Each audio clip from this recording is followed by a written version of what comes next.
Good morning and welcome to Sunday School. Before I begin today's lesson, I have a question. If I want to know about God, where do I look?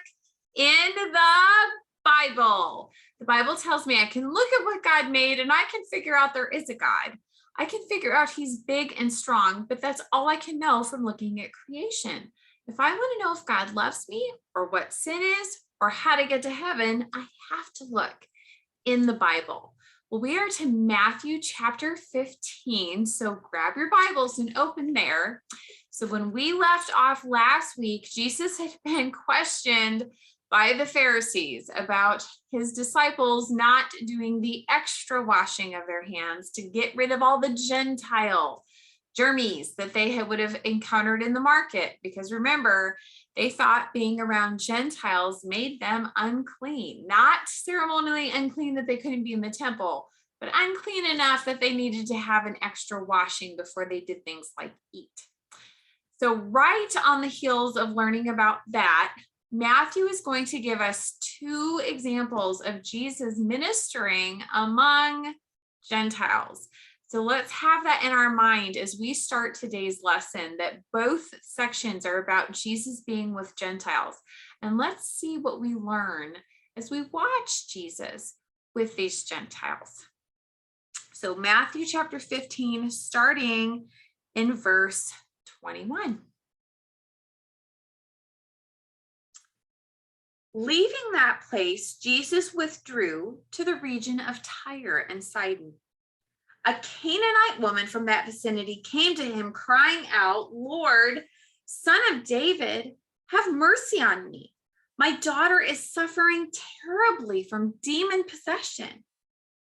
But Jesus didn't answer a word. So his disciples came to him and said, "Send her away. She keeps crying out after us." And he answered, "I was sent only to the lost sheep of Israel."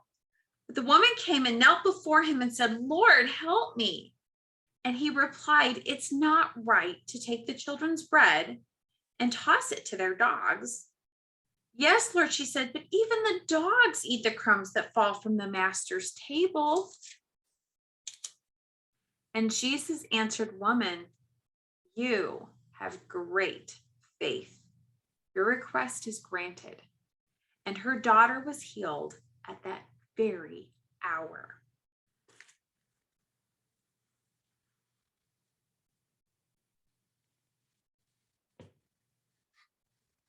Jesus left there and went along the Sea of Galilee and went up on a mountainside and sat down, and great crowds came to him, bringing the lame, the blind, the crippled, the mute, and many others, and laid them at his feet, and he healed them.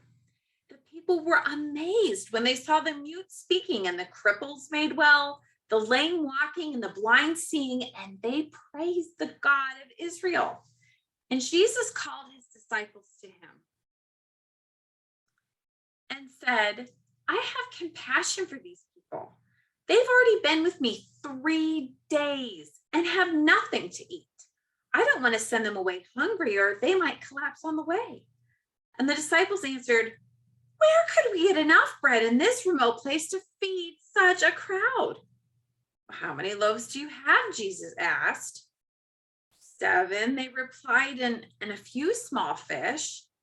So he told the crowd to sit down on the ground, and he took the 7 loaves and the fish, raised it to heaven, gave thanks, broke them, gave them to the disciples, and they in turn gave them to the people.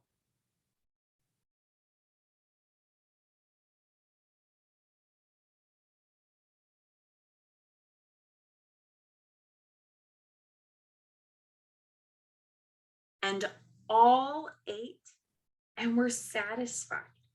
Afterwards, the disciples picked up 7 basketfuls of broken pieces that were left over. The number of those who ate was 4,000, besides the women and children. And after Jesus had sent the crowd away, he got in the boat and went to the vicinity of Magadan. That's where we're going to stop for today. So let's go through today's lesson. make sure that we understand it.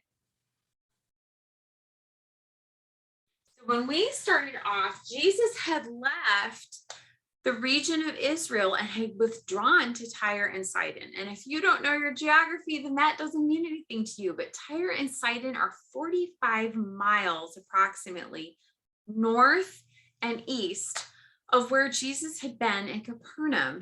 And so it was a long trip. And Tyre and Sidon is in the heart of Gentile territory. It is a huge port city right on the Mediterranean, filled with Roman shipping. Okay. And so when Jesus withdraws to Tyre and Sidon, this is not Israelite territory. Now, in good news, he's far, far away from the Pharisees. He has gone far beyond where most religious people wanted to be. They wanted to be closer to Jerusalem and in Israelite territory. So he's away with his disciples. But as he goes through Tyre and Sidon, there is a Gentile woman who has a desperate need. Her daughter is demon possessed. And so she comes to Jesus crying out, "Lord, Son of David, have mercy on me. My daughter is suffering terribly from demon possession." Now, this is huge. Okay, she is a Gentile woman. And did you catch the title that she gives to Jesus? She says, "Lord, Son of David." She recognizes, Gentile though she is, that Jesus is the Jewish Messiah promised, the descendant of David who would come to save them. So she, though she is a Gentile, is aware of the true God of Israel, and she knows something about Jesus's identity. So when she comes, it's not just because he's a miracle worker. She recognizes his claim to be God's Messiah, even though he's in Tyre and Sidon. So she comes and presents her request, but basically in the text, we see Jesus just ignores her. He doesn't answer.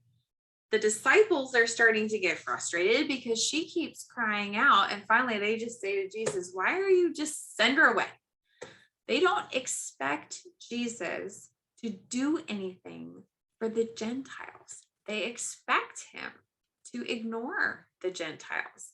But Jesus is about to teach them a very important lesson.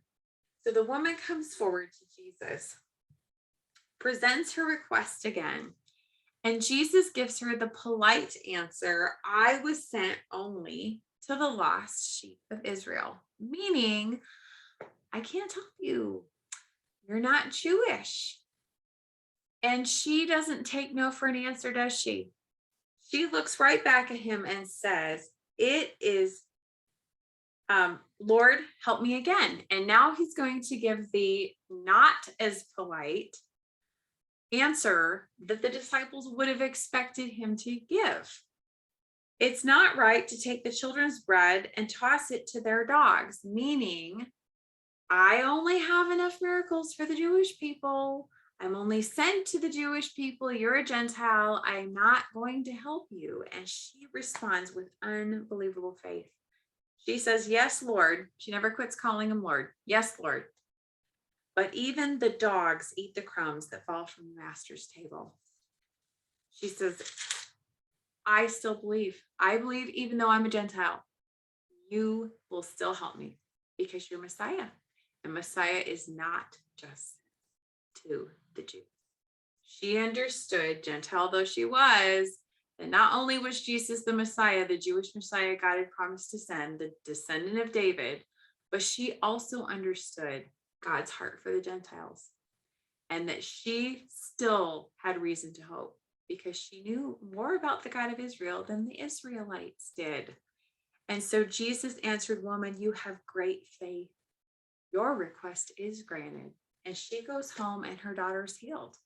Just like the Roman centurion servant who was healed from afar, where Jesus just spoke the word and she was healed. Same thing for the daughter. So this is an important lesson for the disciples. The disciples, after Jesus, at the end of Matthew, they're going to be sent out to the whole world. Go and make disciples of Israelites, or go make disciples of all nations. The instruction is going to be go make disciples of all nations, all the Gentile nations. And the disciples need to see that Jesus does not just come for the lost sheep of Israel. As he says, he has come for the whole world, and their view needs to change. Jesus understands his mission. The woman understands his mission, but the disciples still are thinking only in terms of God's love for the Israelites. So this example has tested their faith. Her faith was strong, but how about theirs? And then Jesus is going to take it a step further. He is going to take the disciples along the Sea of Galilee, but still in Gentile territory. And the crowds are going to gather, and for 3 days, he is going to do all the same kinds of miracles that he had done only for Jews before. He's going to heal the Gentile blind, the Gentile lame, the Gentile mute. He's going to teach the Gentiles for 3 days, just like he did in the Sermon on the Mount. And we get to the end of the 3 days, and there's no bread. And Jesus is going to do a repeat of one of the most amazing miracles the disciples had participated in. He had just fed 5,000 Jews shortly before this, but Jesus is going to repeat that miracle for 4,000 Gentiles. And so the feeding of the 4,000 is very similar on purpose. I hope you noticed that. The disciples should not have had the response they did. They look at Jesus when Jesus says, we need to feed these people. And they say, where can we get the bread? Like he hasn't taken care of a crowd this size before. Even after 3 days of watching Jesus heal the blind and the mute and the lame, they still somehow think that the Gentiles are different. And Jesus is going to show with this miracle, no, they aren't. He has come for the whole world. And so they bring him their 7 loaves and their 2 fish, and Jesus does exactly what he had done for the Jews. He thanks God for it. He gives it over to the disciples, and the disciples have to go out into this Gentile crowd, and they're going to have to touch Gentiles and pass out food to Gentiles. Again, Jesus is pushing back at this mentality that the Pharisees had had, that if we're around Gentiles, we're unclean, we have to be washed. And Jesus is feeding the Gentiles and sending the disciples out into the crowd to do the same thing. This would have been astonishing to these Jewish disciples. And the miracle goes on and on. They feed 4,000 men besides the women and children, and Jesus isn't done. He makes them go pick up the leftovers again. And so they have to go out and gather, and they gather 7 whole baskets full of leftovers from the Gentiles, just like they did when they had fed the Jews. And at the end of this time, Jesus then gets back in the boat with the disciples, and they head back into Israelite territory. And that's where we'll pick up next time. But what a surprise the disciples have had. Jesus knew from the beginning that it was too small of a thing for God's Messiah to be sent only to Israel. The prophets had said so. The prophets had said that the Messiah would come not just for the Jews, but to be a light to the Gentiles and the glory of my people Israel.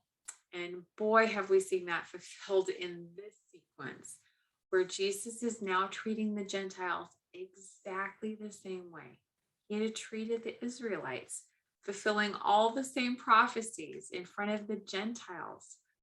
And so we're now set up for the rest of the book of Matthew. The tension is going to just escalate from here, because now it's obvious not only to the disciples, but now it's going to be obvious also to the Pharisees and the Sadducees that Jesus's ministry and mission is bigger than just them.